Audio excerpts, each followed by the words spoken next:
There's a lot of education for 2009.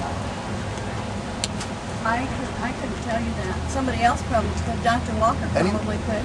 How many doctors are there slotted educations for in 2009? Let me ask you a question. How many people have died for lack of health care every year? You don't want to answer that. Millions upon millions. No, not it is mass. Oh, yes, it is. Year? Oh, yes, it is. Really? It is millions upon millions. Because I don't just think in the United States. I'm talking worldwide. Okay, in this country. I'm talking this country. And this tens of thousands. Yeah.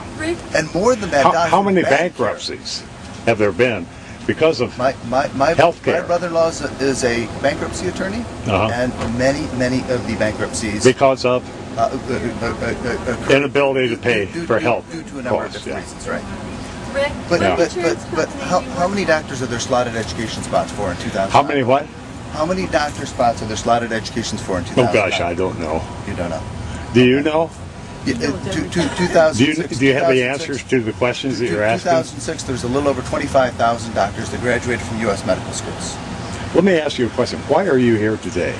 In support of maintaining a system that includes freedom and choice and opportunities. I see. Well, a government-sponsored program will give you the choice. If you like your private insurance... You already blew it. You said you support a socialist, single-payer system. So when you say that, you say just let us have our nose in the Why do you use the word socialist? Because that's what it is. What about the post office? Is that a socialist system? Yeah, what about schools? What about roads? But you already let the cat out of the bag because you already have said that that's what you wanted was a socialist, single-payer, European-style system. So I do. I've got to go help these people. I've got to go help these people. Well, have a good rally. I have one more question. You said you work for the insurance industry. What company do you work for? I'm an independent broker. I represent a number of different companies. Big Farm is here too. Hello. In here with our signs. How many buzzwords did you hear that guy use? Well, Joanne, he told us that we didn't know anything, basically. That's right. He told us that we did not know anything. Yep, they know everything. I just got up at 6 o'clock to be called dumb. I know. You could have stayed home for that, couldn't you? I got a daughter back home. She could have called me dumb. What's he polite? Yeah, he's polite. Yeah. Was it that fellow right there that was talking? In the red truck, no. Oh, yeah, the one that said you're going to park here. He's the guy with the black hat. Yeah, he's the one that asked us to move our car. Yeah. And asked us to leave? Yeah. Really done worked 80% of I know.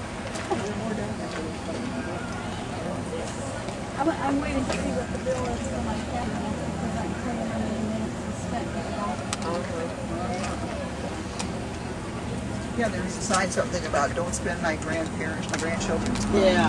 But well, your grandchildren may not be around, they don't have health care. I mean, what kind of a life do you want for them? Yeah, but I don't. Here, you got this one. I have a 2-year-old in the car. I have an 11-year-old that I'm going to deal with. What's your hands free for that? That 11-year-old can come up with a sign. She said she's sitting in the car.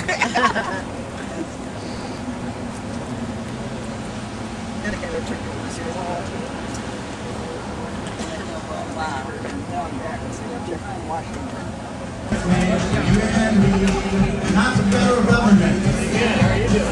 You and me.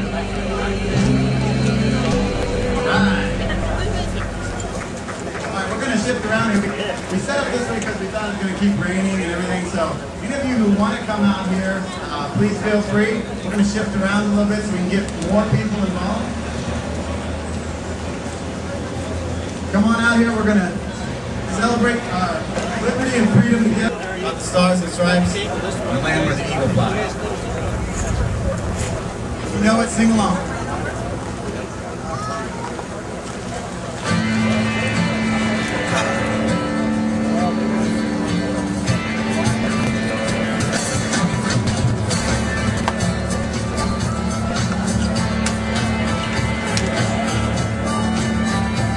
Well, if you ask me where I come from, here's what I tell everyone. I was born for my God still prays in an extraordinary place where Tarzan's riding and the eagles fly. It's political and with countless dreams, and happiness ain't out of reach. Hard work pays the way it should. Yeah, I've seen enough to know that we've got it good. Where the stars and stripes. Next 10 years. Just a couple comments to make about that.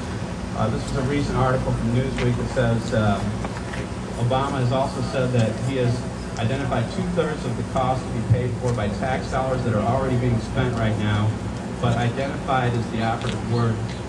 These savings are estimates, and whether around $650 million or about 2/3 of the cost of the health care reform over 10 years to be saved remains to be seen.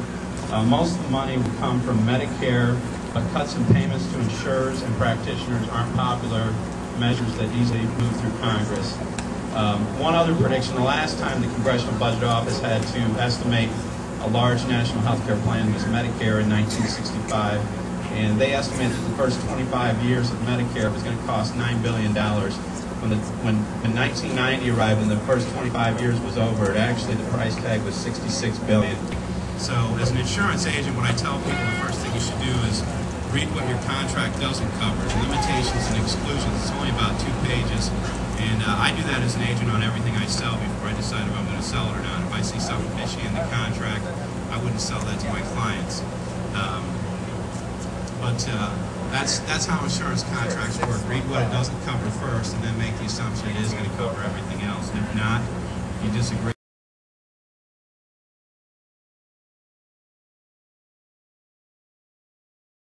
Is Kathy Humbarger. She works with Allen County Right to Life, and she does some great work on pro-family issues.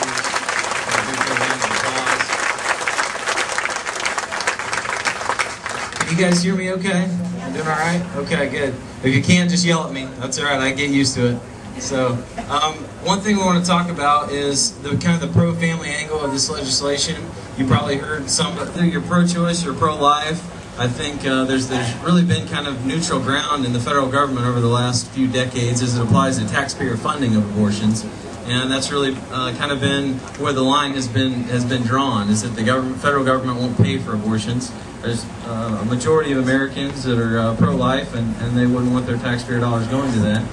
And so one of the problems with the plan, even though abortion is not specifically named in some of the legislation, the problem is if you have a public plan that taxpayer dollars is going to be paying towards, if someone wants to go and have an abortion and have that covered, then technically that's going to be your taxpayer dollars.